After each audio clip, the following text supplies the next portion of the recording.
सब ज्ञान इसमें रखा हुआ है। किं वा परैरीश्वरः सद्यो हृद्यवरुध्यतेऽत्र कृतभिः शुश्रूषुभिस्तत्क्षणात्। और इसकी महिमा ये है कि भागवत के श्रवण से भगवान हृदय में आकर के विराजमान हो जाते हैं, और यही जीव की धन्यता है। आगे एक श्लोक में वेदव्यास जी ने कहा कि ये वेद रूपी वृक्ष का पका हुआ फल है। निगम कल्प तरोर गलितम फलम शुक मुखाद अमृत द्रव संयुतम। सुखदेव के मुख से संस्पर्श प्राप्त करके यह फल और भी मधुर हो गया। और ये कैसा फल है? बोले रसमय फल है, इसे पियो। पिबत भागवतम रसमालयम। कब तक पियो?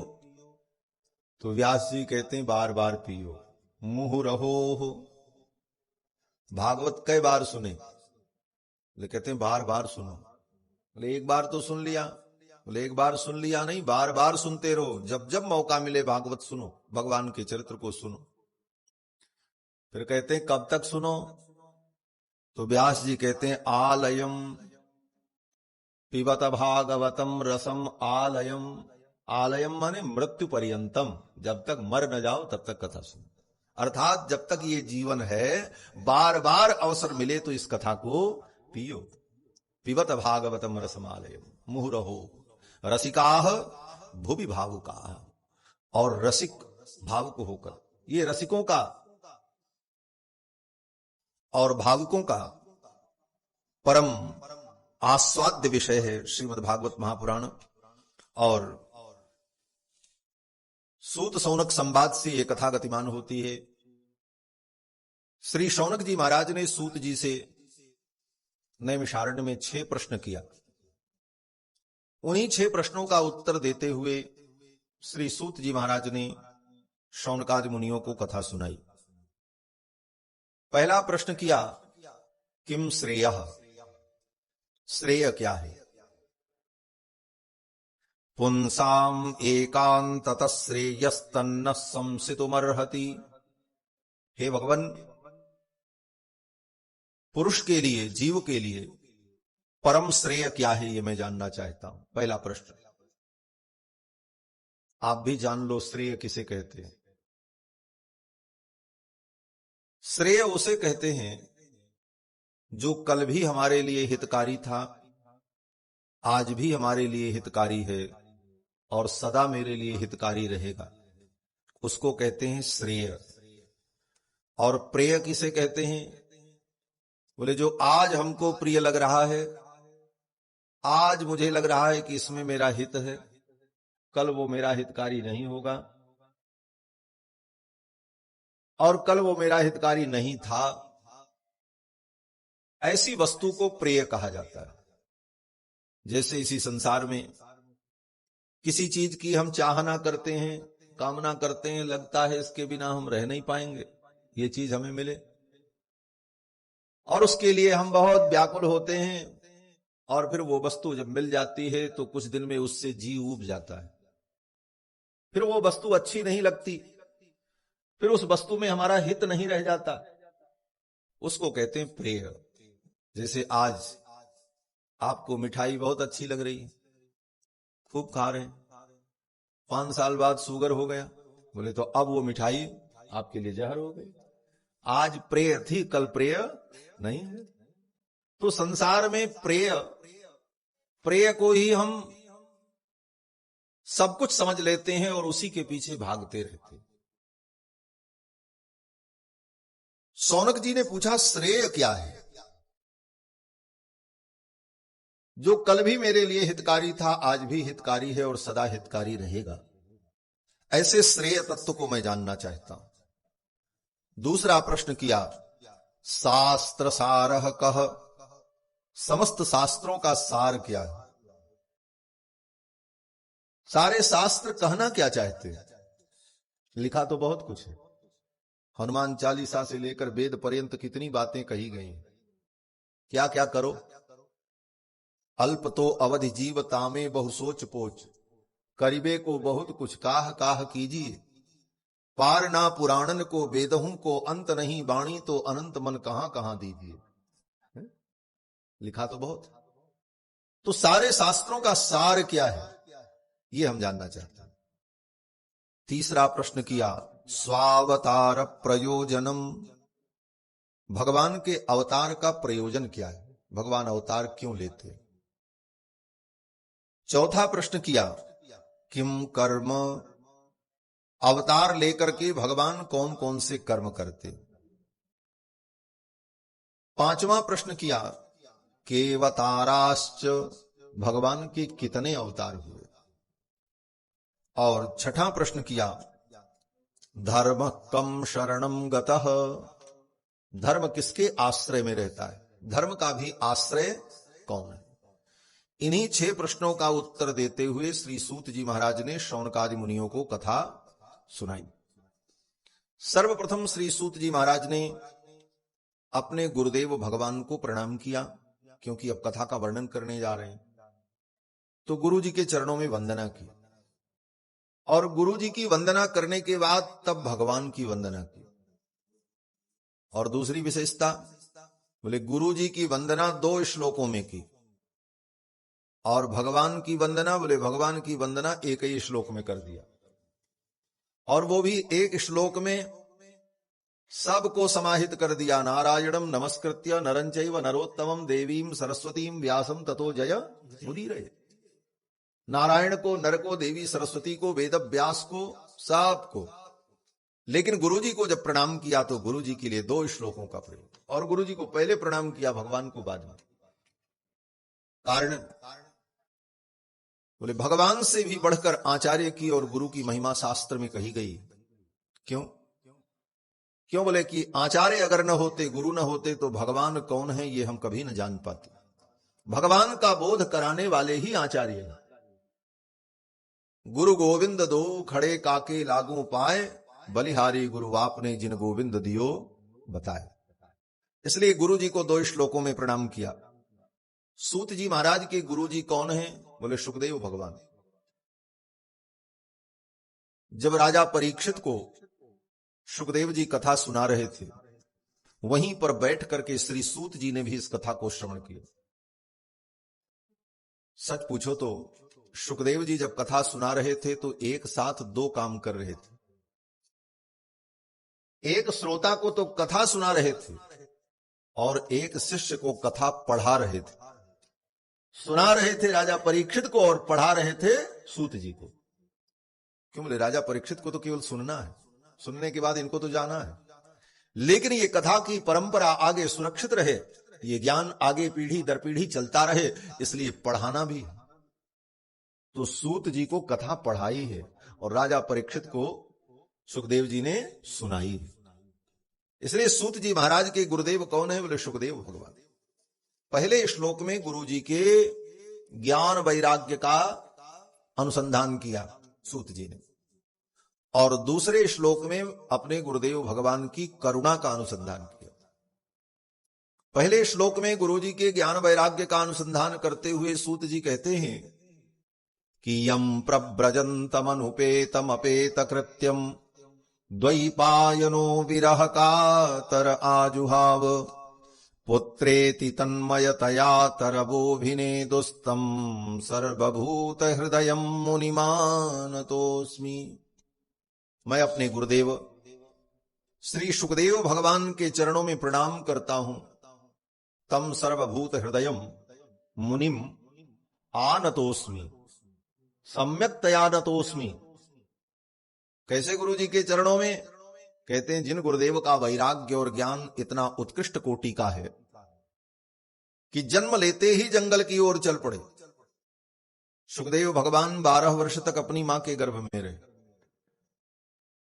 बाहर ही नहीं आए। क्यों, बोले बाहर आएंगे तो भगवान की माया हमें पकड़ लेगी। 12 वर्ष तक मां के गर्भ में रहे। वेद व्यास जी ने कहा बेटा बाहर आओ, कब तक गर्भ में रहोगे, तुम्हारी मां 12 वर्ष से तुमको ढो रही है। तो सुखदेव जी ने गर्भ में ही बैठे बैठे कहा हम यही ठीक है। बोले क्यों, बोले बाहर आते ही भगवान की माया मुझे घेर लेगी। वेद व्यास जी ने कहा, बेटा जब तुम्हें इतना ज्ञान है तो ये माया तुम्हारा कुछ नहीं कर पाएगी, तुम निश्चिंत होकर के आओ। व्यास जी और सुखदेव भगवान ने कहा, ये भगवान की माया बड़ी प्रबल है, इतनी प्रबल है कि इसकी प्रबलता का वर्णन स्वयं भगवान करते हैं। गीता में भगवान कृष्ण अर्जुन से कहते हैं, अर्जुन दैवी हेषा गुणमयी मम माया दुरत्यया। ये भगवान स्वयं प्रशंसा कर रहे हैं अपनी माया की कि मेरी माया कितनी कठिन है। दैवी हेषा गुणमयी मम माया दुरत्यया। ये मेरी माया बड़ी दुरत्या है। अर्जुन ने कहा, महाराज आपकी इस माया से छूटने का कोई उपाय? जब आपने इसकी कठिनता बताई तो ये भी आप बताओ कि इससे बचने का उपाय क्या है। तो भगवान ने उपाय भी उसी समय बता दिया। भगवान ने कहा कि मामेव ये प्रपद्यन्ते माया मेताम तरन्ति ते।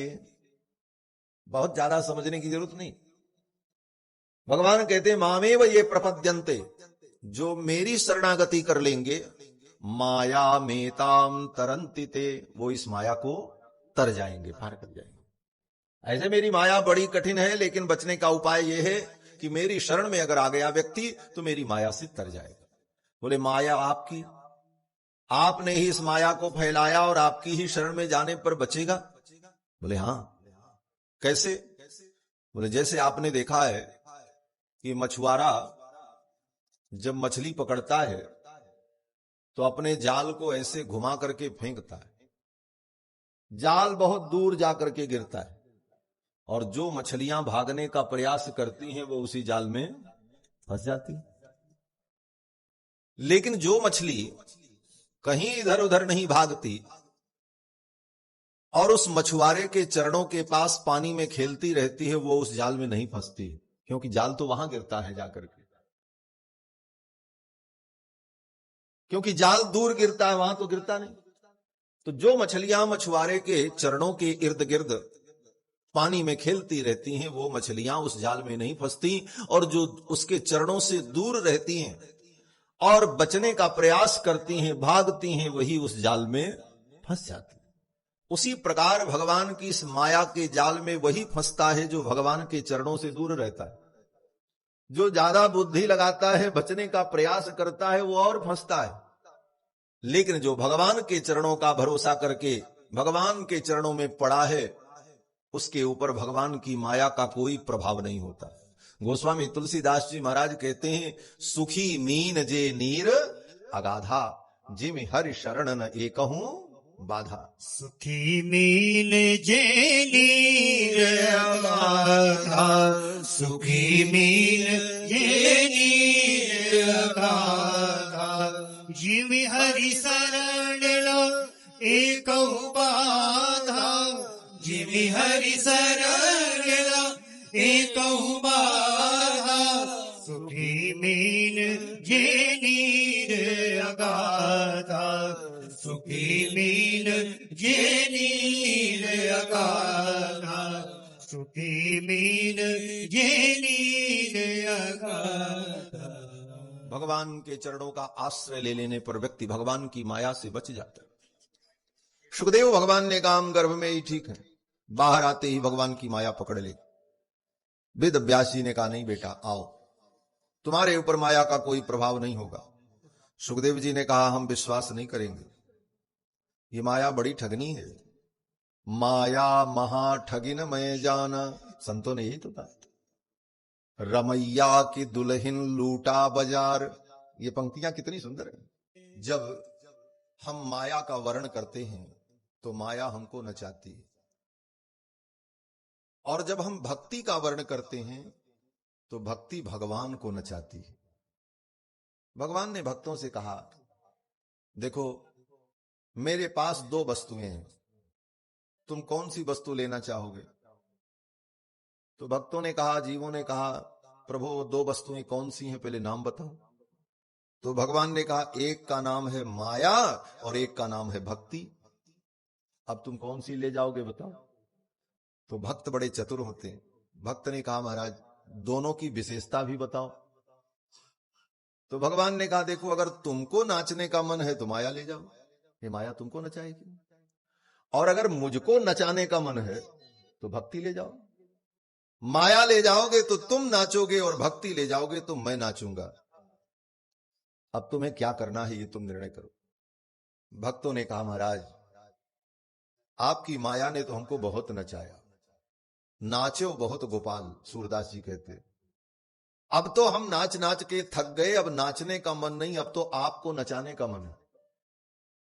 तो भगवान ने कहा मेरी भक्ति ले जाओ, अगर भक्ति ले गए तो मैं नाचूंगा। और भक्तों ने अपने भक्ति के द्वारा भगवान को नचाया। ताहि अहिर की छौ हरियां छछिया भर छाछ पे नाच नचा। ब्रज की गोपांगनाओं ने भगवान को अपने प्रेम लक्षणा भक्ति के द्वारा नचा दिया। हाथ में छाछ लेकर के गोपी कहती कन्हैया ये देखो छाछ कितनी सुंदर है। ऐसे कन्हैया को छाछ अच्छी नहीं लगती। भगवान कृष्ण कहते खाटी खाटी छाछ हमें नहीं भावे, ये खट्टी छाछ हमको अच्छी नहीं लगती, मैं तो नवनीत प्रिय हूं, भगवान को माखन प्रिय। खट्टी छाछ भगवान को अच्छी नहीं लगती। लेकिन गोपी बड़ी चतुर। गोपी ने क्या किया, बोले थोड़ा जीरा भूना, उसका पीस करके पाउडर बनाया, छाछ में मिलाया, काला नमक डाला, थोड़ा सा पुदीना डाला, थोड़ी सी हींग डाली, और छाछ को जब ऊपर नीचे किया सुगंधी आई। कन्हैया ने कहा अरे सखी ये क्या है? बोले छाछ है। बोले बड़ी सुंदर महक आ रही है, थोड़ा हमको भी देना। सखी ने कहा कन्हैया तुझे छाछ तो अच्छी नहीं लगती, खाटी छाछ हमें नहीं भावे। भगवान श्याम सुंदर ने कहा सखी इसकी सुगंध तो बड़ी अच्छी लग रही, थोड़ा सा जरा चखा तो दे।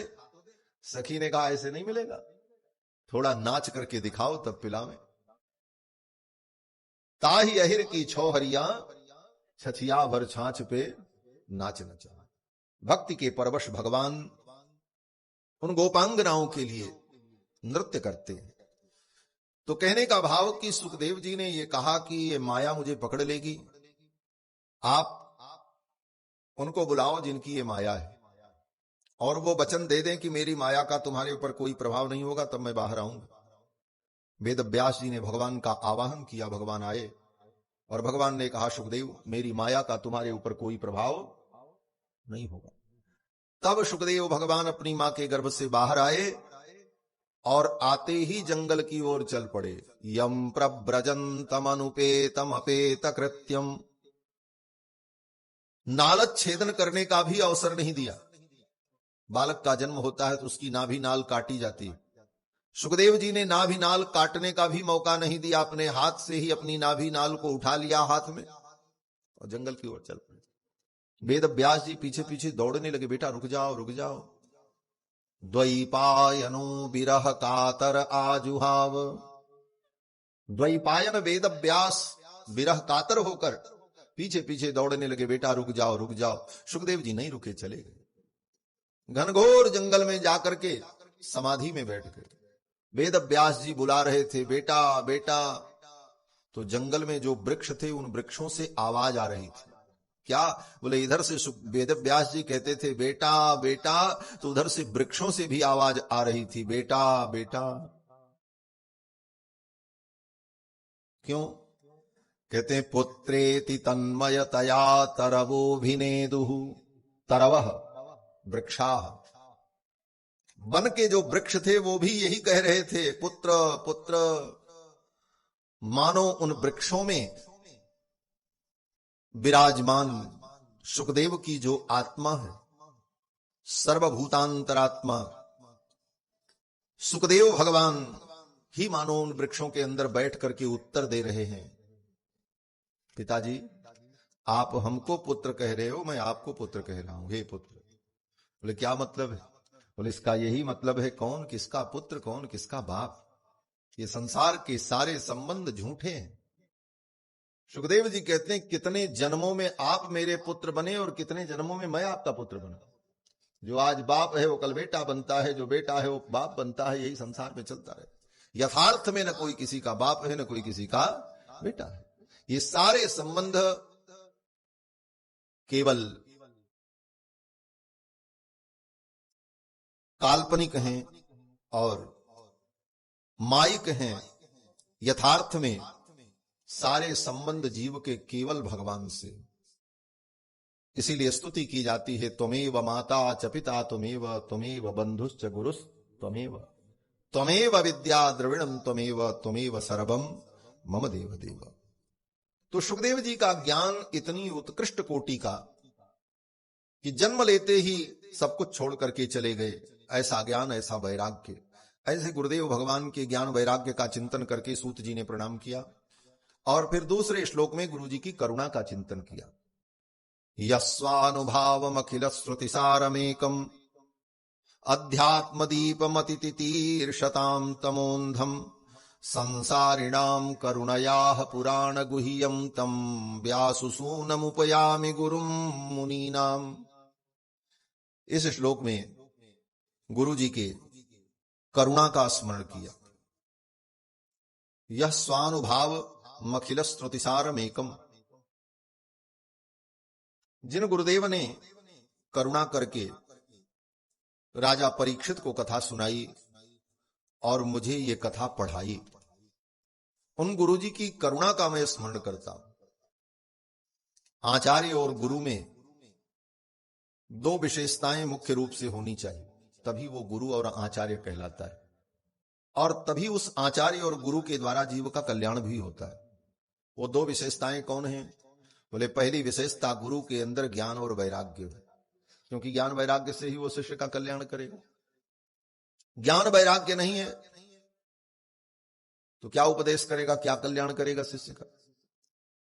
और दूसरी बात, बोले ज्ञान वैराग्य तो बहुत है लेकिन हृदय में करुणा नहीं है। ज्ञान वैराग्य है लेकिन करुणा नहीं है, बोले वह व्यक्ति, वह आचार्य अपने ज्ञान वैराग्य से अपना कल्याण तो कर लेगा लेकिन दूसरे का कल्याण नहीं कर सकता। कल्याण की भावना तो तब होगी जब उसके अंदर करुणा आवे, जीवों के प्रति दया का भाव हो। सुखदेव जी जन्मजात ज्ञानी हैं, परमहंस हैं, ज्ञान वैराग्य संपन्न हैं। जंगल में चले जाएं, जाकर के किसी कंदरा में बैठ करके आत्मचिंतन करें, उनका कल्याण होगा, लेकिन उनके द्वारा प्राणियों का कल्याण नहीं होगा। कल्याण तो तब हुआ जब सुखदेव जी ने कृपा करके राजा परीक्षित को कथा सुनाई।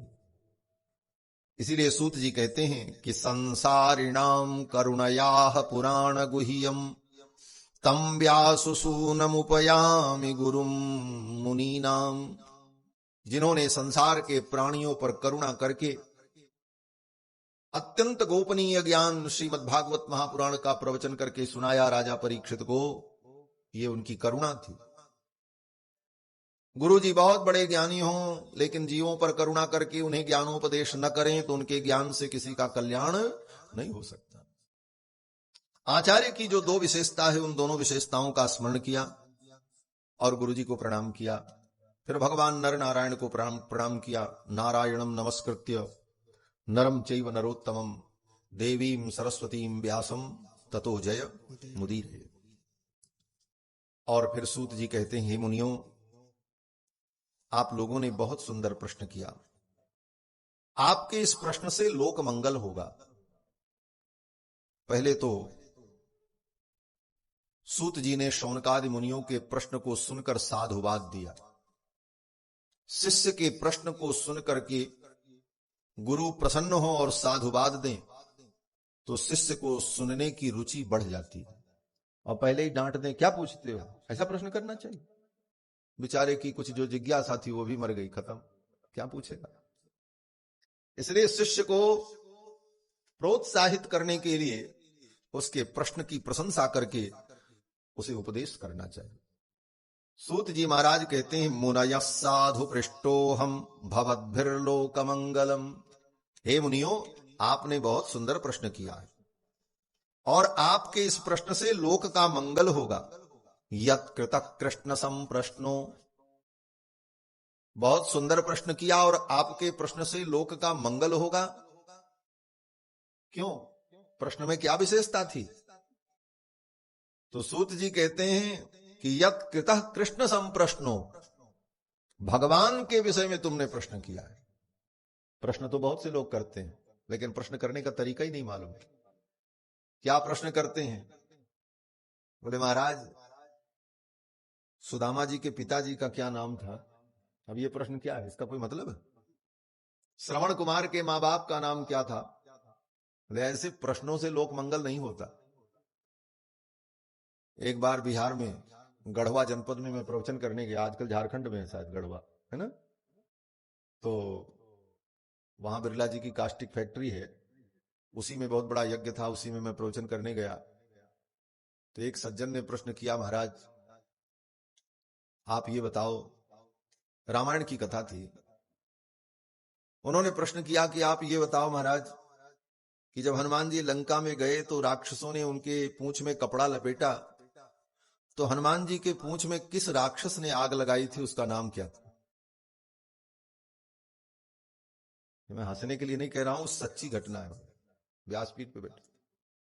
उस व्यक्ति ने पूछा कि हनुमान जी के पूंछ में किस राक्षस ने आग लगाई थी? तो हमने कहा कि रामायण में तो कहीं नहीं लिखा है, हमको अभी तक मिला नहीं कहीं किसी पुराण में, और मुझे लगता है कि गोस्वामी तुलसीदास जी ने और वाल्मीकि जी ने भी नहीं लिखा। इसीलिए नहीं लिखा कि हनुमान जी जैसे भक्त की पूंछ में जो आग लगावे, हनुमान जी जैसे भक्त के पूंछ में जो आग लगावे, ऐसे व्यक्ति का तो नाम लेना भी पाप है। इसीलिए गोस्वामी जी ने और वाल्मीकि जी ने नाम नहीं लिया। लेकिन ऐसे प्रश्न का उत्तर भी अगर मिल जाए तो उससे क्या लाभ? प्रश्न तो ऐसा करो जिस प्रश्न से भगवान की कथा गंगा प्रवाहित हो। सूत जी कहते हैं कि यत् कृतः कृष्ण संप्रश्नो, आपने कृष्ण के विषय में प्रश्न किया है, और ऐसे प्रश्न से क्या होगा? बोले ये नात्मा संप्रसीदति, इस प्रश्न से आत्मा प्रसन्न हो जाए। प्रश्न ऐसा करो जिस प्रश्न से तुम्हारी भी आत्मा प्रसन्न हो जाए और सुनाने वाले की आत्मा भी प्रसन्न हो। ये नात्मा संप्रसीदति। और फिर सूत जी कहते हैं, हे मुनियो, सवई पुंसाम परो धर्मो यतो भक्ति रधोक्षजे। हे मुनियो, मानव जीवन में जीव का परम धर्म है कि वो भगवान के चरणों की भक्ति को प्राप्त करे। सवई पुंसाम परो धर्म, यही सबसे बड़ा धर्म है। क्या? यतो भक्ति रधोक्षजे, भगवान के चरणों की भक्ति हो, ये सबसे बड़ा धर्म है, इससे बड़ा कोई धर्म नहीं। लेकिन वो भक्ति कैसी हो, ये विचारणीय है। कैसी हो? बोले अहै तुक्य प्रतिहता, ये दो विशेषताएं हों उसमें।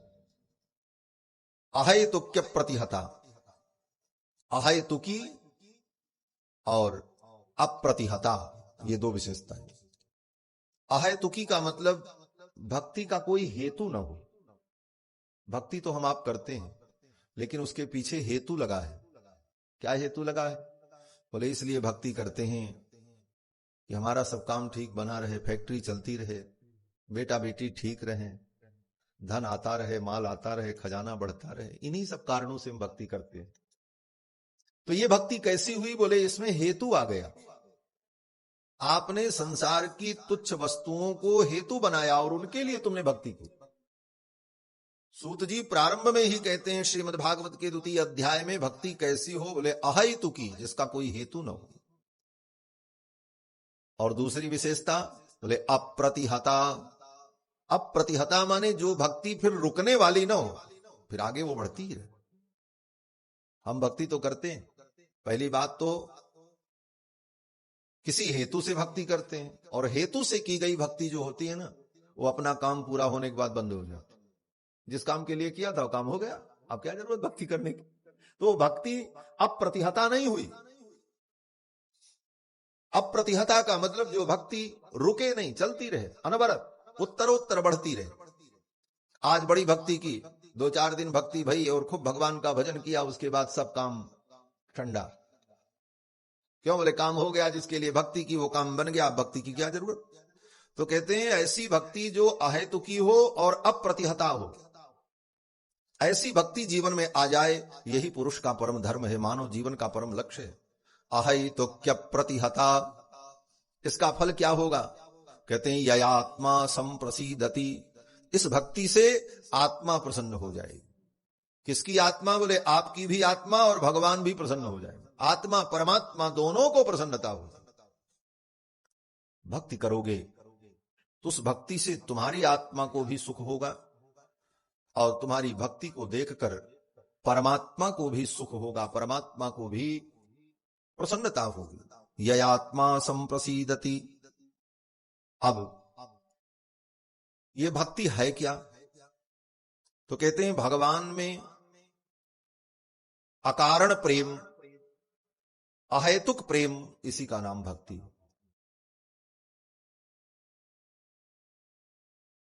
और ये भक्ति भगवान से अगर हुई तो फिर इस भक्ति के दो पुत्र होते हैं, एक का नाम ज्ञान, एक का नाम वैराग्य। कल सुना था। भक्ति तो हम आप करते हैं, भक्ति का मतलब होता है प्रेम, सीधा सीधा अर्थ। लेकिन हम भगवान की भक्ति नहीं कर रहे हैं, हम संसार की भक्ति में लगे। बेटा की भक्ति, पत्नी की भक्ति, पति की भक्ति, धन की भक्ति, संसार की भक्ति। प्रेम तो कर रहे हैं लेकिन इन लोगों से करो। भक्ति का मतलब प्रेम, लेकिन वो प्रेम संसार से है, भगवान से नहीं हो पा रहा। तो सूत जी कहते हैं अपनी इस भक्ति को तुम भगवान से जोड़ो। भगवान से जोड़ने का मतलब, बोले भक्ति नारी वर्ग है। नारी वर्ग का मतलब, बोले भक्ति नारी वाचक है, नारी वर्ग है। तो नारी का तो किसी पुरुष से विवाह होता है, तो क्या करें? बोले तुम्हारी ये जो भक्ति है इसको भगवान से जोड़ दो, भगवान से इसका ब्याह कर दो। इस प्रेम को भगवान से जोड़ दो। और ये भक्ति अगर भगवान से जुड़ गई, भक्ति का भगवान से तुमने ब्याह कर दिया, भक्ति का अपने भगवान से गठबंधन कर दिया, वासुदेवे भगवती भक्ति योग प्रयोजिता, इसका परिणाम क्या होगा? तो कहते हैं जनयत्याशु, ये शीघ्र पुत्र को जन्म देगी, जनन करेगी। ब्याह होने के बाद क्या होता है? बोले बेटा बेटी होते। इस भक्ति को, अपने प्रेम को भगवान से अगर ब्याह दिया तो ये तुरंत संतान को पैदा करेगी। इसकी दो संतान होंगी। जनयत्याशु, आशु माने शीघ्र, शीघ्र ही ये जनन करेगी। क्या जनन करेगी? बोले दो बेटों को जन्म देगी। वैराग्यम ज्ञानम च यद हेतुकम, एक पुत्र पैदा होगा वैराग्य, एक पुत्र पैदा होगा ज्ञान, जिसकी चर्चा कल आपने सुनी थी। भक्ति के पुत्र का नाम क्या है? ज्ञान वैराग्य। भक्ति तो हमारे जीवन में होती है, लेकिन ज्ञान वैराग्य पैदा नहीं हो पा रहे, क्योंकि भक्ति हम संसार की करने में लगे हैं। भक्ति को भगवान से जब जोड़ोगे तब ज्ञान वैराग्य पैदा होगा। सीधी सीधी बात। आगे सूत जी महाराज कहते हैं कि धर्मस्वनुष्ठित पुंसाम विश्वक्सेन कथासु यः नोत्पादयेद् यदि रतिम श्रमये वही केवलम। जीवन में हमने जो कुछ धर्म कर्म किया, दान यज्ञ तप तीर्थ, इन सारे धर्म कर्मों का साफल्य क्या है? इसकी सफलता क्या है? सूत जी कहते हैं भगवान के चरणों में अगर भक्ति उत्पन्न हो गई, भगवान की कथा में रुचि उत्पन्न हो गई, तो समझ लो तुम्हारे धर्म कर्म सफल हो गए। और बहुत दान किया, बहुत तीर्थ में भ्रमण किया, बहुत परोपकार किया, बहुत मंत्र का जप किया, लेकिन भगवान की कथा में रुचि नहीं हुई, भगवान के चरणों में प्रेम नहीं हुआ, तो तुम्हारा धर्म कर्म केवल परिश्रम मात्र था, उसका वास्तविक फल नहीं मिला। धर्म स्वनुष्ठित पुंसाम विश्वक्सेन कथासु यः नोत्पादयेद् यदि रतिम। भगवान विश्वक्सेन के चरणों में, उनकी कथा में, उनके वर्णन में नोत्पादयेद् यदि रतिम, यदि रति उत्पन्न नहीं हुई तो श्रम एव हि केवलम, तुमने केवल श्रम किया, इसका फल नहीं मिला। सर्वप्रथम सूत जी ने भगवान की भक्ति की महिमा ही बताई कि ये भक्ति क्यों करनी चाहिए और क्यों ये महत्वपूर्ण है। इन सारे विषयों का वर्णन किया, फिर भगवान के स्वरूप का वर्णन किया। भगवान परब्रह्म परमात्मा सर्वेश्वर सृष्टि के प्रारंभ में 3 रूपों में भासित होते हैं। सतोगुण, रजोगुण, तमोगुण, इन तीनों गुणों का आश्रय लेकर के भगवान 3 रूपों में भाषित होते हैं। सत्वम रजस्तम इति प्रकृतेर्गुणास्तैर युक्त पर पुरुष एक इहास्य धत्ते। वही एक पुरुष परम परमात्मा प्रकृति के इन 3 गुणों को, सत्व रज तम, इन तीनों का आश्रय लेकर भगवान तीन रूप में प्रकट होते हैं, तीन कार्य को करने के लिए, सृष्टि, पालन और संहार। स्थित्यादये, और वो तीनों रूप क्या है? बोले हरि विरंचि हरेति संज्ञाः, विष्णु, ब्रह्मा और शंकर। सत्व गुण से भगवान विष्णु, रजोगुण से ब्रह्मा और तमोगुण से भगवान शंकर। ये तीनों भगवान के ही स्वरूप हैं। एक ही परमात्मा तीन रूपों में भाषित होता है। लेकिन अगली पंक्ति जो कहते हैं सूत जी महाराज, बड़ी महत्वपूर्ण है। सूत जी कहते हैं तीनों भगवान का रूप है, लेकिन इन तीनों में परम कल्याण किसके द्वारा होगा? तो कहते हैं श्रेयांसि तत्र खलु सत्व तनोर नृणाम स्युः। तीनों भगवान के ही रूप हैं, लेकिन तीनों में जो सतोगुण प्रधान भगवान का रूप है, नारायण रूप, श्रेयांसि तत्र, परम श्रेय की प्राप्ति तो उन्हीं की उपासना से हो। यद्यपि तीनों रूप भगवान के ही, परंतु सत्व प्रधान जो भगवान नारायण है, श्रेयांसि तत्र, उन्हीं की भक्ति में जीव को परम श्रेय की प्राप्ति होती। अब किसी के मन में शंका हो कि जब तीनों भगवत स्वरूप ही हैं, तो फिर भगवान नारायण की, सत्व प्रधान भगवान हरि की विशेष महिमा क्यों कही? तो अगले श्लोक में सूत जी कहते हैं कि पार्थिवाद दारुणो धूमस्तस्माद् अग्निस्त्रयीमयः। जैसे जब अग्नि जलती है और कोई सूखी लकड़ी में चारों तरफ अग्नि व्याप्त हो जाती है तो सब अग्नि, क्यों? बोले लकड़ी में चारों तरफ आग ही आग दिख रही, लेकिन फिर भी उसमें अंतर है। क्या अंतर है? बोले पार्थिवाद दारुणो धूमः। पहले तो लकड़ी है, तो लकड़ी क्या है? बोले वो पार्थिव है, पृथ्वी का अंश। और फिर उससे सूक्ष्म क्या है? बोले धुआं है, जो उसमें से धुआं निकल रहा है, धूमः। तस्मात् अग्निस्त्रयीमयः। और तीसरा तत्व उसमें क्या है? बोले अग्नि। पार्थिव तत्व लकड़ी, फिर उसमें प्रकट होने वाला धुआं, फिर अग्नि। लेकिन उस लकड़ी से कोई प्रयोजन सिद्ध नहीं होता, उस धुएं से कोई प्रयोजन नहीं सिद्ध होता। जो प्रयोजन सिद्ध होगा वो अग्नि से ही होगा। कहते हैं उसी प्रकार पार्थिव क्या है? बोले तमसस्तु। और जो धूम है, बोले रजस तस्मात्, वो रज तत्व है। और सत्वम यद ब्रह्म दर्शनम, उसमें जो अग्नि की ज्वाला है वो ब्रह्म स्वरूप है।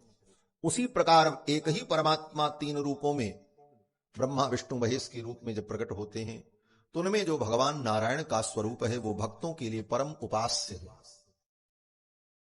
परम कल्याणप्रद है। फिर आगे श्री सूत जी महाराज कहते हैं कि भेजिरे मुनयो थाग्रे भगवंत मधोक्षजम। इसीलिए सृष्टि के आदि से बड़े बड़े मुनियों ने भगवान अधोक्षज का ही भजन किया, उन्हीं में अपने मन को लगाया। क्यों? बोले सत्वम विशुद्धम, वो विशुद्ध सत्व है, हरि तत्व। क्षेमाय कल्पन्ते ये नुतानिह, और उनके चरणों की भक्ति से जीव के समस्त योगक्षेम प्राप्त होते हैं। और फिर आगे अब इसका निष्कर्ष बता रहे हैं सूत जी। सूत जी कहते हैं देखो, संसार में जितने प्राणी हैं इनकी दो स्थिति होती है। कुछ ऐसे हैं जो बुभुक्षु हैं। बुभुक्षु का मतलब जिसको भोग की इच्छा है, भगवान से कोई लेना देना नहीं हो। उनको बढ़िया कपड़ा चाहिए, बढ़िया भोजन चाहिए, सुख चाहिए, आनंद चाहिए। ये भगवान और परलोक और वैकुंठ, ये सब इसके विषय में वो सोचते ही नहीं। ऐसे लोग कौन है? बोले बुभुक्षु, जिसको भोग की इच्छा है।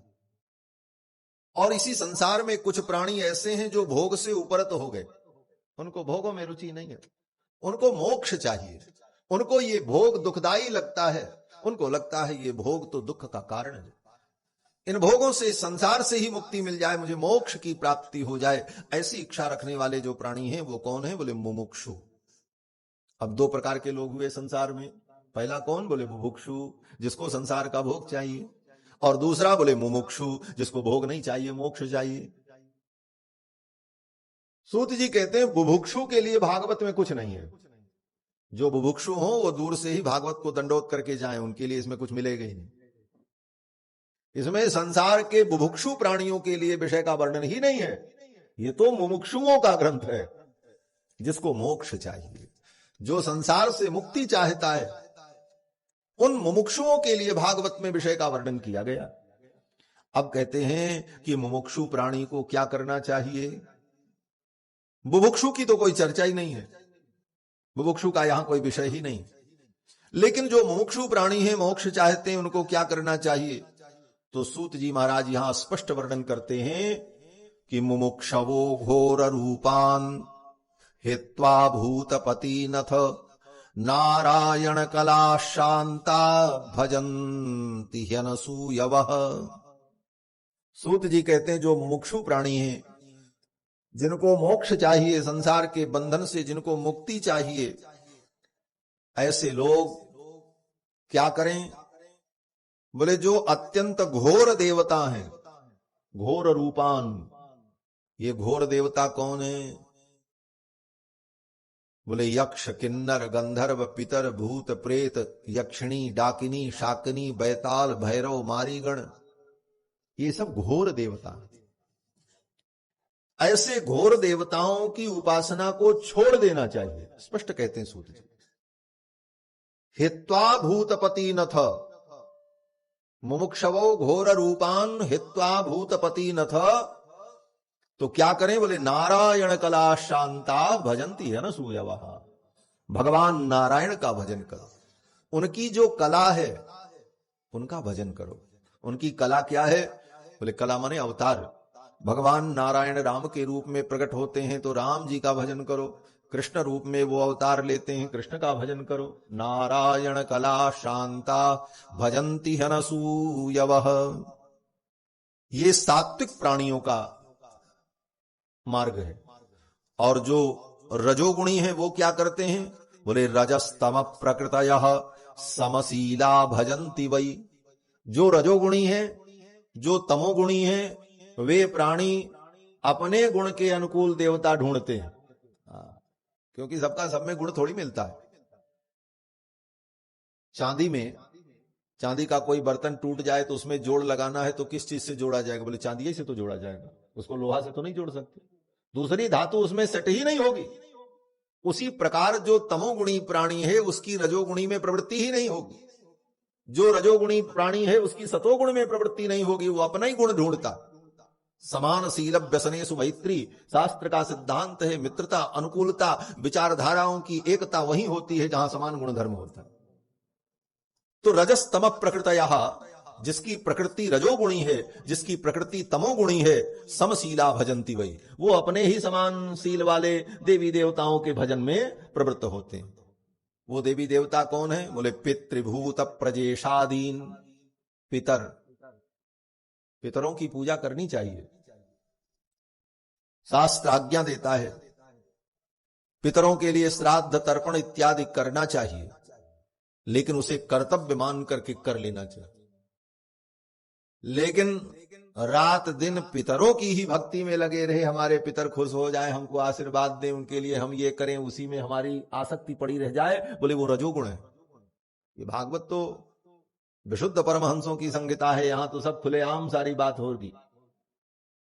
यहां लपड़ चपड़ की बात नहीं है, लीपा पोती नहीं, स्पष्ट है।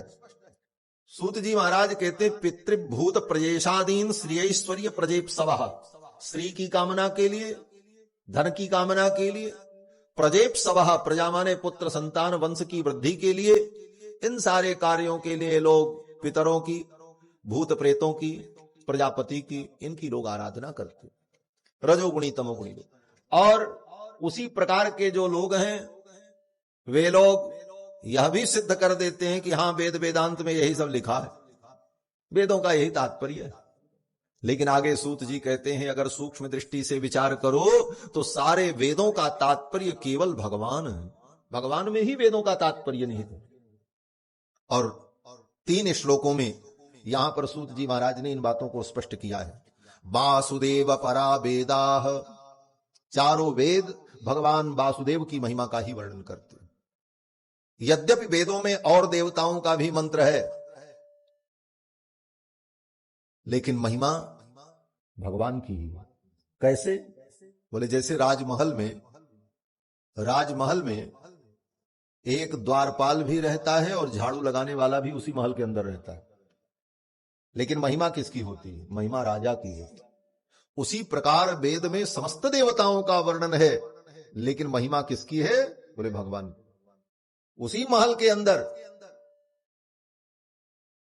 अंदर झाड़ू लगाने वाला भी रहता है, उसी महल के अंदर सफाई कर्मी भी रहता है।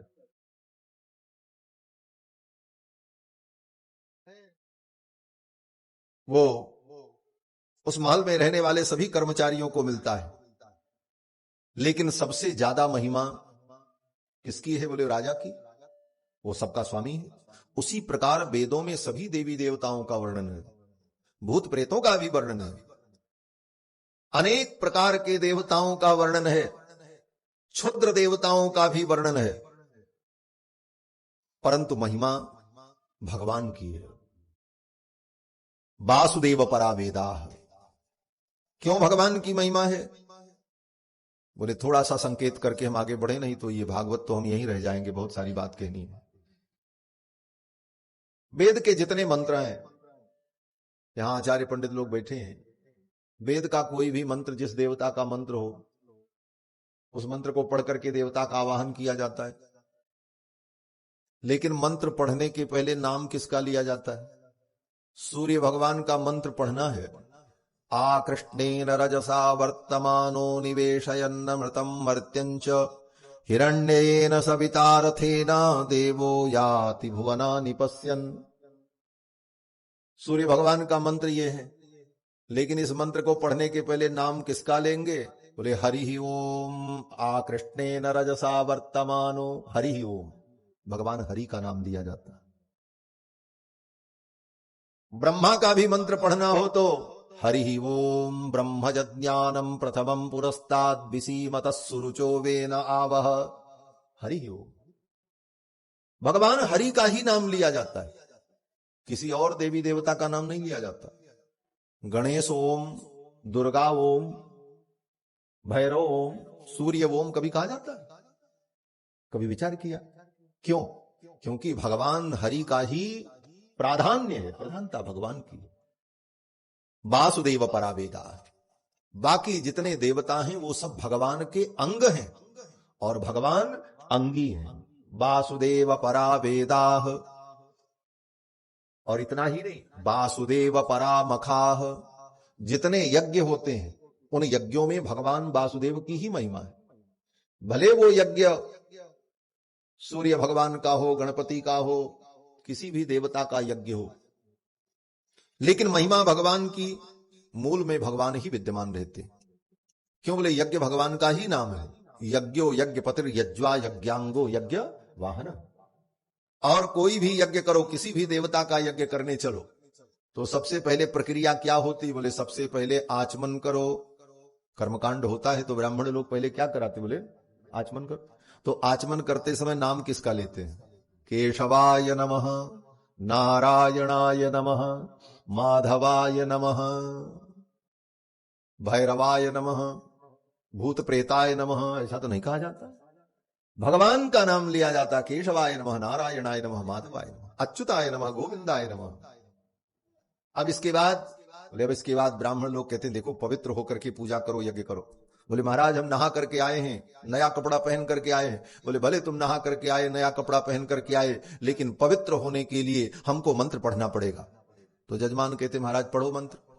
तो पंडित जी क्या मंत्र पढ़ते हैं? बोले अपवित्र पवित्रो वा सर्वावस्थांगतोपि वा यह स्मरेत पुंडरीकाक्षं सबाह्याभ्यंतर शुचिः। इस मंत्र का अर्थ क्या हुआ? व्यवहार में पूजा में रात दिन आप लोग भी सुनते।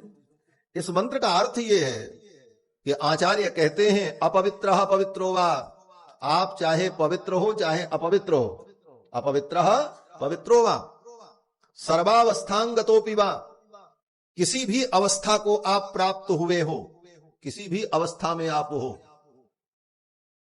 लेकिन अगर आप भगवान का स्मरण करते हो, यह स्मरेत किसको, बोले पुंडरीकाक्षम, पुंडरीकाक्ष भगवान को। अगर जीव भगवान पुंडरीकाक्ष का स्मरण करता है तो वो भीतर बाहर से पवित्र हो जाता है। सबाह्याभ्यंतर शुचि, वो भीतर और बाहर से पवित्र हो जाता है। तो पवित्र होने के लिए भी हम क्या करते हैं, बोले भगवान का ही नाम लेते, भगवान का स्मरण, पुंडरीकाक्ष। एक बात और बताएं, पुंडरीकाक्ष, कमल नयन, राजीव लोचन, पंकज लोचन, पंकज नयन, कमल से भगवान के नेत्रों की जो उपमा दी जाती है केवल भगवान के लिए दी जाती है। समस्त शास्त्रों में आप पढ़ लो, हनुमान चालीसा से लेकर वेद पर्यंत किसी भी देवता को कमल नयन नहीं कहा जाता। भगवान शंकर के नेत्रों का भी वर्णन होता है तो त्रिलोचन, विरूपाक्ष, लेकिन कमल नयन तो केवल भगवान, कमल नयन की उपमा केवल भगवान के लिए। और भगवान के तत्त अंगों की भी उपमा कमल से अगर दी जाती है तो केवल भगवान के लिए दी जाती है। नव कंज लोचन कंज मुख कर कंज पद कंजारूढ़, क्या कहते हैं गोस्वामी जी महाराज, नव कंज लोचन कंज मुख कर कंज पद कंजारूढ़, नव कंज लोचन कंज मुख कर कंज पद कंजारूढ़, श्री रामचंद्र कृपाल भजुमद हरण भव भय दारुण, नव कंज लोचन कंज मुख कर कंज पद कंजारूढ़, कंजारूढ़ कंजारूढ़। पुंडरीकाक्ष का मतलब ही भगवान नारायण।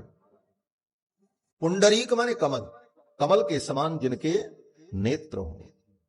भगवान के नेत्रों की उपमा कमल से ही दी जाती है, और बाकी दुनिया के लोगों के नेत्रों की उपमा दी जाती है मृगनयनी, मृगाक्षी, ये सब उपमाएं होती हैं है?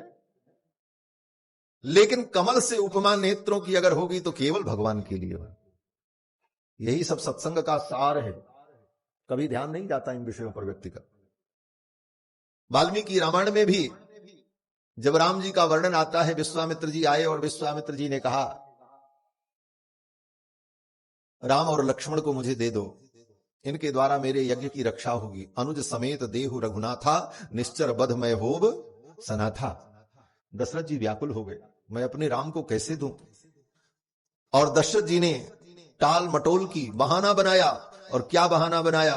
दशरथ जी कहते हैं कि मेरे राम तो अभी 16 वर्ष के भी नहीं हुए।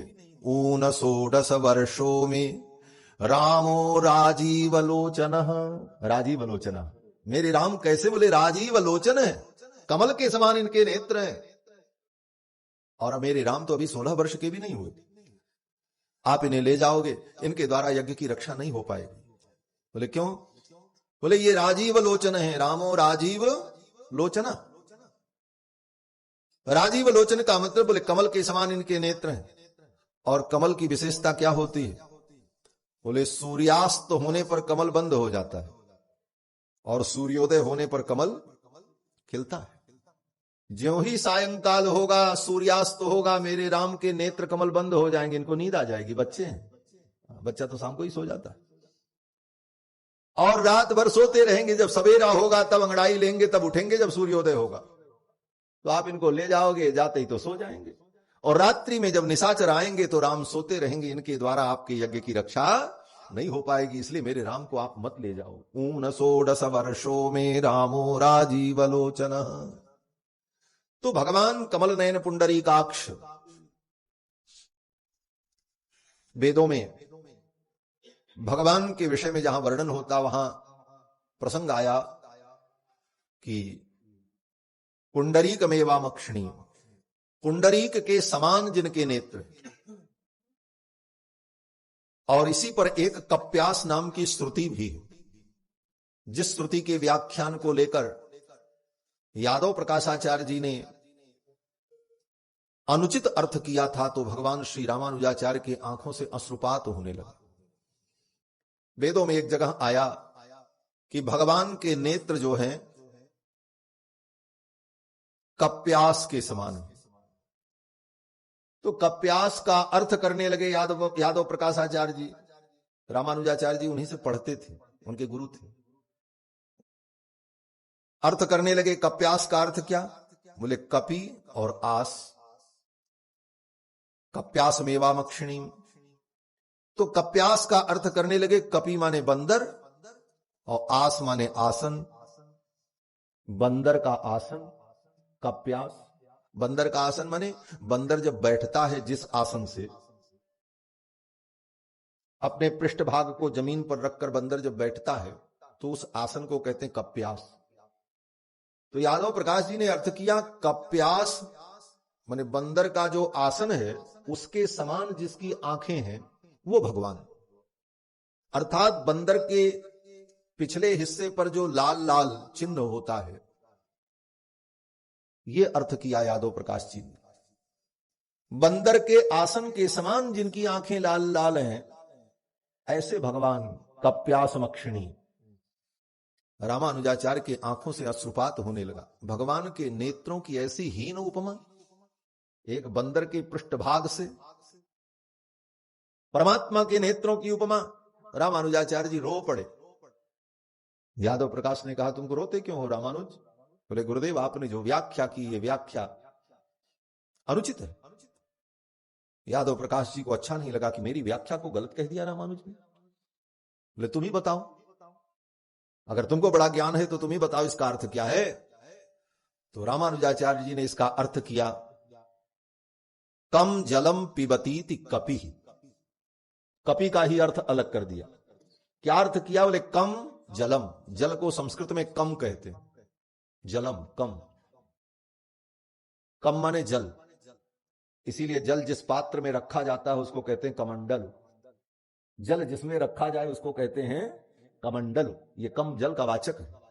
तो कम जलम पिबतीति, जो जल को पीता है उसको कहते हैं कपि। तो हम आप तो सब जल पीते हैं, कहते हैं हाँ हम आप थोड़ा जल पीते हैं, लेकिन सबसे ज्यादा जल पीने वाला कौन है? बोले, सूर्य भगवान। सूर्य भगवान सब जल पीते रहते हैं, जितना हो सब जल सोख लेते हैं अपनी किरणों से। तो कम जलम पिबतीति कपि ही, जो संपूर्ण जल का पान करते हैं वो कपि हैं भगवान सूर्य। और कपिना आस्यते, सूर्य के प्रकाश से जो खिलता है आस्यते, वो कौन? बोले, कमल। तो कप्यास का अर्थ भगवान रामानुजाचार्य ने किया कमल, और ऐसे कमल के समान जिनके नेत्र हैं वो भगवान कमल नयन, ये अर्थ किया। ये कहने का भाव कि भगवान के नेत्रों की उपमा सर्वत्र कमल से ही दी जाती। तो पुंडरीकाक्ष का यही अर्थ है। पुंडरीक माने कमल, कमल के समान जिनके नेत्र हैं उनके स्मरण से जीव भीतर और बाहर से पवित्र हो जाता है। पुंडरीकाक्ष पुनातु। इसके बाद आगे जब यज्ञ करो तो बोले, आचार्य लोग कहते हैं अब संकल्प बोलो। तो संकल्प में क्या बोलते हैं? बोले, सबसे पहले भगवान का ही नाम लेते हैं। विष्णुर्विष्णुर्विष्णु श्रीमद्भगवतो महापुरुषस्य विष्णोराज्ञया प्रवर्तमानस्य। ये संसार किसकी आज्ञा से प्रवर्तमान हुआ? इस संसार को किसने पैदा किया, किसने चलाया, किसकी आज्ञा से ये संसार चल रहा है? तो हम संकल्प में यही बोलते हैं, विष्णोर आज्ञया प्रवर्तमानस्य। भगवान की ही आज्ञा से ये संसार प्रवर्तमान हुआ है। तो भगवान की ही महिमा यज्ञ में भी गाई जाती है। तात्पर्य ये हुआ, वासुदेव परा मखा। और इतना ही नहीं, किसी भी देवी देवता का आप यज्ञ करो, जब यज्ञ समाप्त होता है तो ब्राह्मण लोग कहते हैं अब हाथ में जल लो, और अच्युत को प्रणाम करो। क्यों? बोले, यज्ञ में अगर कोई कमी रह गई होगी तो यज्ञ का फल नहीं मिलेगा। बोले, कमी कैसे दूर होगी? बोले, अच्युत का नाम स्मरण करने से ही कमी दूर होगी। यशस्मृत्या च नामोक्त्या तपो यज्ञ क्रियादिषु न्यूनम संपूर्णताम याति सद्यो वंदे तमच्युतम। अच्युत भगवान के स्मरण से ही यज्ञ की न्यूनता पूर्णता में परिणत हो जाती है। तो यज्ञ के आदि से लेकर अंत पर्यंत, आचमन प्राणायाम प्रोक्षण संकल्प आदि से लेकर विसर्जन पर्यंत भगवान की ही महिमा से यज्ञ में पूर्णता संपादित होती है। इसीलिए यहां पर सूत जी महाराज कहते हैं वासुदेव परा मखाह। ये वासुदेव परा मखा की व्याख्या थी कि ये वेद भी यज्ञ भी भगवान की ही महिमा का वर्णन करते हैं। वासुदेव परा योगाह, योग भी भगवान की ही महिमा का वर्णन करते हैं। यम नियम आसन प्राणायाम प्रत्याहार धारणा ध्यान समाधि के द्वारा किसका ध्यान किया जाता है? ध्यान में हम किसका चिंतन करते हैं? बोले भगवान नारायण का ही ध्यान में योगी लोग चिंतन करते हैं। शांताकारम भुजग शयनम पद्मनाभम सुरेशम विश्वाधारम गगन सदृशम मेघवर्णम शुभांगम लक्ष्मी कांतम कमल नयनम योगी हृदयान गम्यम। योगियों के हृदय में ध्यान में जो गम्य होते हैं वो कौन है? बोले भगवान। तस्य वाचको प्रणवः। महर्षि पतंजलि कहते हैं उन परमात्मा का वाचक प्रणव है। ओम इत्येकाक्षर ब्रह्म।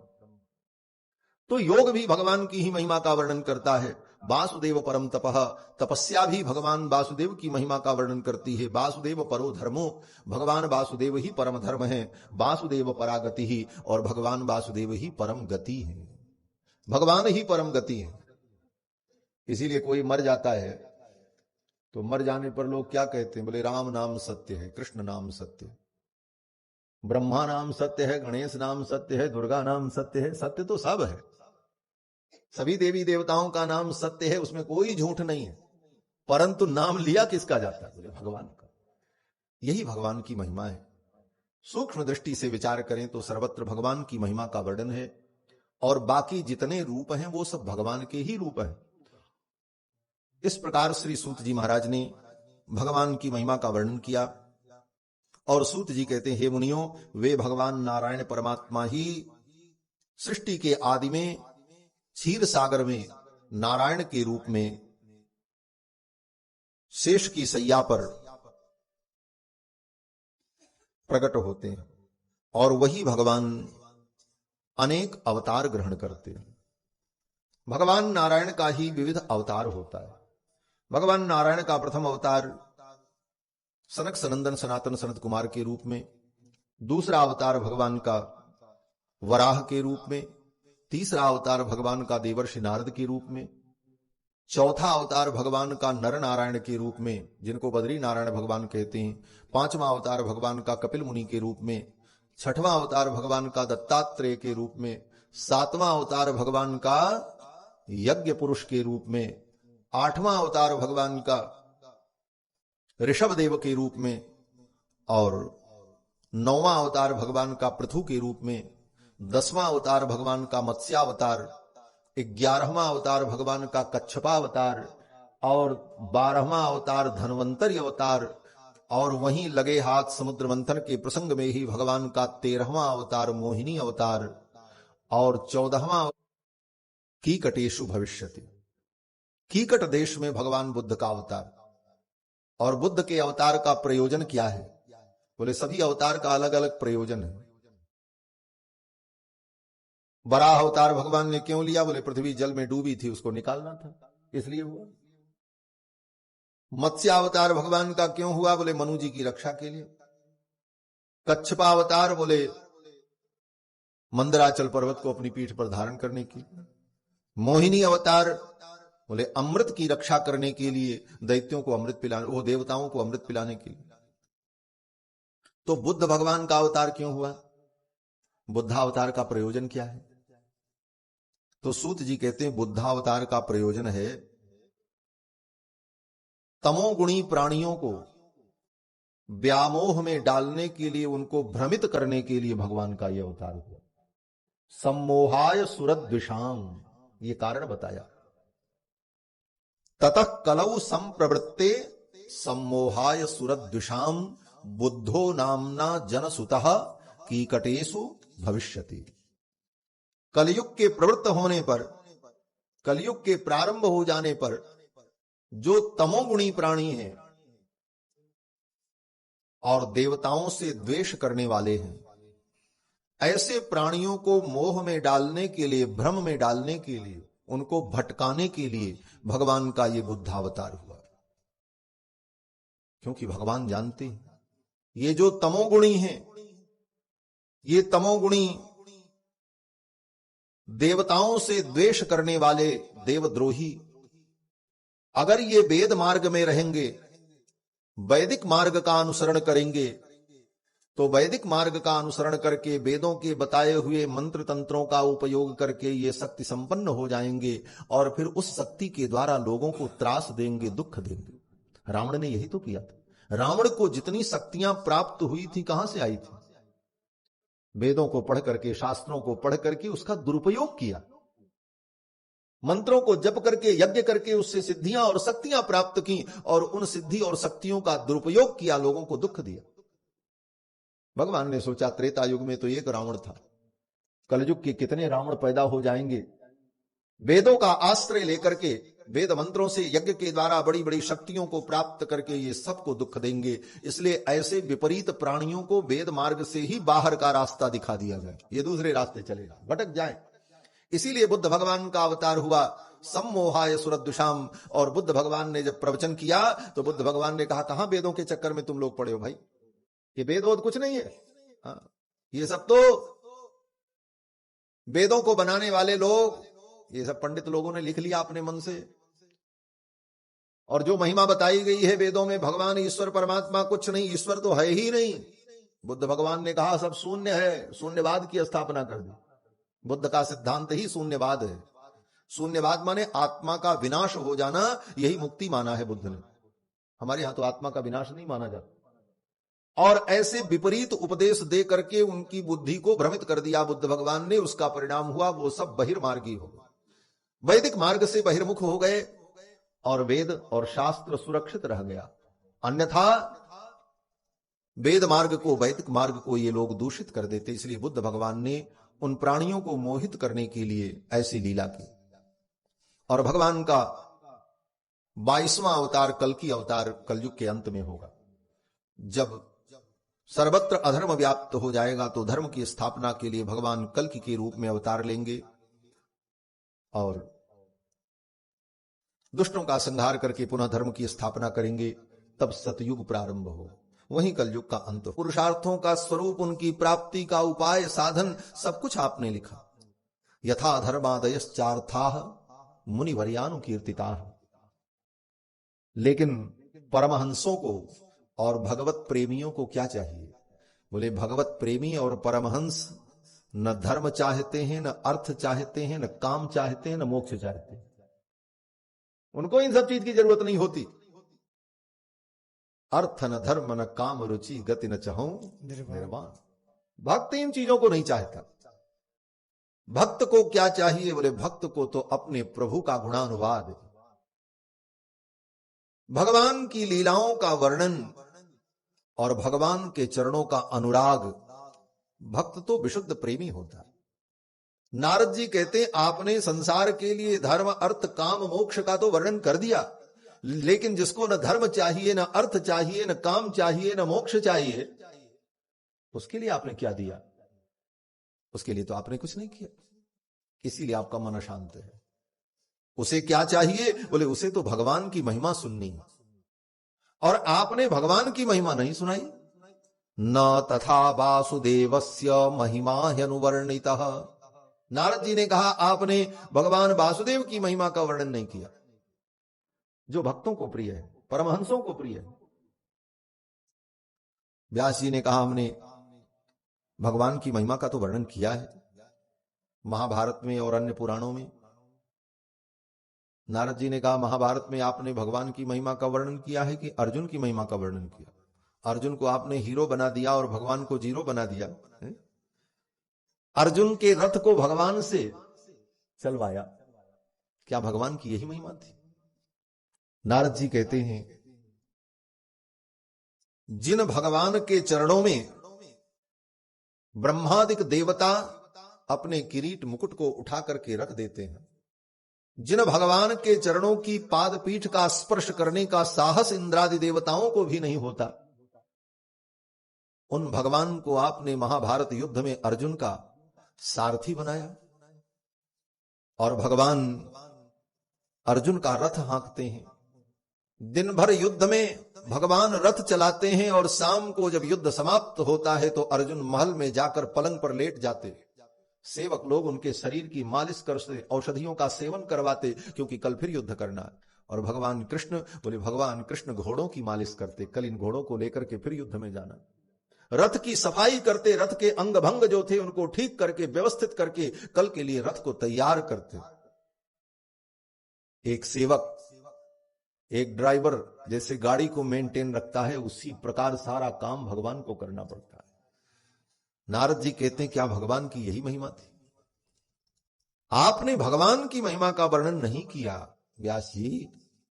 जितना बढ़ चढ़ करके, बढ़ा चढ़ा करके आपने धर्म अर्थ काम मोक्ष का वर्णन किया, जितना बढ़ा चढ़ा करके देवताओं की महिमा का वर्णन किया, तत्त पुराणों में किसी पुराण में उनको ही सब कुछ बता दिया, किसी पुराण में उनको सब कुछ बता दिया। ना तथा वासुदेवस्य महिमा ह्यनुवर्णितः, उस प्रकार से भगवान वासुदेव की महिमा का वर्णन आपने नहीं किया है, इसीलिए आपका हृदय अपूर्ण है। कारण ये। और व्यास जी, कोई कितना बड़ा भी कवि हो जाए, बड़ी कविता और काव्य करने की क्षमता उसके अंदर हो, लेकिन उसकी कविता में, उसके काव्य में सारी विशेषताएं हों, साहित्य के सारे रस विद्यमान हो, अलंकार हो, रीति हो, सब कुछ हो, लेकिन भगवान की महिमा अगर नहीं है तो उसका काव्य, उसकी रचना उसी प्रकार होती है जैसे कौवे का तीर्थ, काक तीर्थ। ये नारद जी कहते हैं कि न यद वचश्चित्र पदम हरेर यशो जगत पवित्रम प्रगृणीत करहचित तद्वायसम तीर्थ मुशंति मानसा न यत्र हंसा निर्वंत्य शिक्षया। वो बायस तीर्थ है। बायस तीर्थ माने कौवे का तीर्थ, तीर्थ माने पानी। कौवा किस पानी में नहाता है? कौवा गंगा में, जमुना में और मानसरोवर में स्नान करने नहीं जाता। बरसात के दिनों में सड़क के किनारे गड्ढे में भरा हुआ पानी जो होता, उसी में कौवा अपनी चोंच भिगो के नहा लेता। देखा हो? उसी को कहते हैं बायस तीर्थ। लेकिन हंस, बोले हंस तो मानसरोवर में स्नान करता है। आपने कौवे का तीर्थ बनाया, लेकिन हंसों का तीर्थ आपने नहीं बनाया। ये जो सब लिखा आपने व्यास जी, ये सब कौवों का तीर्थ है। कौवे इसमें अपनी चोंच डुबोएंगे, लेकिन परमहंस, वे हंस अपने पंख को, अपनी चोंच को जहां डुबो सके, उनको रस मिले, उनके लिए आपने क्या लिखा? भले आपके इन काव्यों में, आपके ग्रंथों में सारी विशेषताएं हों, लेकिन आपके इस सरोवर में, काव्य सरोवर में हंस डुबकी नहीं लगाएंगे। और व्यास जी, तद्बाग विसर्गो जनताघ विप्लवो यस्मिन् प्रतिश्लोकम अबद्धवत्यपि। भले श्लोक अशुद्ध हो, व्याकरणगत उसमें त्रुटि हो, साहित्य की कमी हो, बहुत अच्छे अलंकारिक शब्दों का प्रयोग न किया गया हो, परंतु भगवान की महिमा का अगर गान किया गया तो ऐसे ग्रंथ में बड़े बड़े परमहंस डुबकी लगाते हैं, उसमें परमहंस डुबकी लगाते हैं। और उसका उदाहरण बोले श्रीमद् रामचरितमानस कोई संस्कृत का ग्रंथ नहीं है, भाषा का ग्रंथ है। और गांव में बोले जाने वाले शब्दों का प्रयोग है, बहुत व्याकरण और काव्य के नियमों का अनुपालन भी नहीं। लेकिन बड़े बड़े विद्वान, बड़े बड़े ज्ञानी, शंकराचार्य, धर्माचार्य, महापुरुष उन चौपाइयों को पढ़ करके भाव विभोर होते। और बड़े बड़े विद्वानों ने, विपश्चितों ने अपनी कोठरी में बैठकर जो बड़ी बड़ी पंक्तियां लिखी, वो पंक्तियां केवल लाइब्रेरी की शोभा बढ़ाती हैं, कोई उनको देखने भी नहीं जाता। जिसमें भगवान का गुणानुवाद हो, परमहंस उसी में रमण करते। व्यास जी कहते हैं नामान्यनंतस्य यशोंकितानि। नारद जी व्यास जी से कहते हैं कि नामान्यनंतस्य यशोंकितानि, अनंत परमात्मा का नाम और यश जिस ग्रंथ में अंकित हो, शृण्वन्ति गायन्ति गृणन्ति साधवः, संत लोग उसी को सुनते हैं, उसी को गाते हैं और उसी को ग्रहण करते हैं। शृण्वन्ति गायन्ति गृणन्ति साधवः। ज्ञान बहुत बढ़िया हो लेकिन उसमें भगवान का भाव न हो तो वो शुष्क ज्ञान किसी काम का नहीं होता। नैष्कर्ममप्यच्युत भाव वर्जितम न शोभते ज्ञान मलम निरंजनम। नैष्कर्ममप्यच्युत भाव वर्जितम, अच्युत के भाव से वर्जित, जिसमें भगवान का भाव न हो, ऐसे ज्ञान का कोई मूल्य नहीं होता। और जिसमें भगवान की महिमा का वर्णन हो उसका महत्व होता है। बहुत कर्मकांड और ज्ञान का सबका वर्णन हो और भगवान की महिमा ही न हो। नारद जी ने तो यहां तक कहा भगवान की तो इतनी महिमा है कि कोई व्यक्ति अपने स्वधर्म का पालन न भी कर पावे, करना चाहिए यद्यपि स्वधर्म का पालन। स्वधर्मे निधनम श्रेयः परधर्मो भयावह, गीता में भगवान ने कहा। लेकिन नारद जी यहां पर कहते हैं त्यक्त्वा स्वधर्मम चरणाम भुजम हरेर भजन अपत्कोथ पतेत ततो यदि। त्यक्त्वा स्वधर्मम, कथनचित कोई व्यक्ति अपने स्वधर्म को छोड़कर भगवान के चरणों की भक्ति में लगा है तो उसका पतन नहीं होगा। स्वधर्म छोड़ करके भी अगर वो भगवान के भजन में लगा है तो भगवान की भक्ति अगर कर रहा है तो उसका पतन नहीं होगा और उसे भी कल्याण की प्राप्ति होगी। और ये कहते हुए नारद जी ने अपने पूर्व जन्म का वृत्तांत सुनाया। नारद जी ने कहा पूर्व जन्म में मैं दासी का पुत्र था, मुझे देखो भगवान की कितनी बड़ी कृपा भई। नारद जी कहते हैं व्यास जी मैं दासी का पुत्र था, मेरी मां बर्तन मांजती थी लेकिन किसी अहरे गहरे के यहां नहीं। मेरी मां सेवा करती थी, दासी थी, लेकिन पवित्र धर्मात्मा सज्जन पुरुष के घर की दासी थी। दासत्व करना, किसी की सेवा करना, तो ऐसे व्यक्ति की सेवा करना जिसकी सेवा से कल्याण हो जाए। पापी प्राणी की सेवा करने का भी कोई मूल्य नहीं होता। नारद जी कहते मेरी मां जिनके घर में बर्तन मांजती थी वो धर्मात्मा वैष्णव परम भागवत। और एक दिन उनके घर संत पधारे, संत लोग आए और संतों की मंडली वहां रुक गई।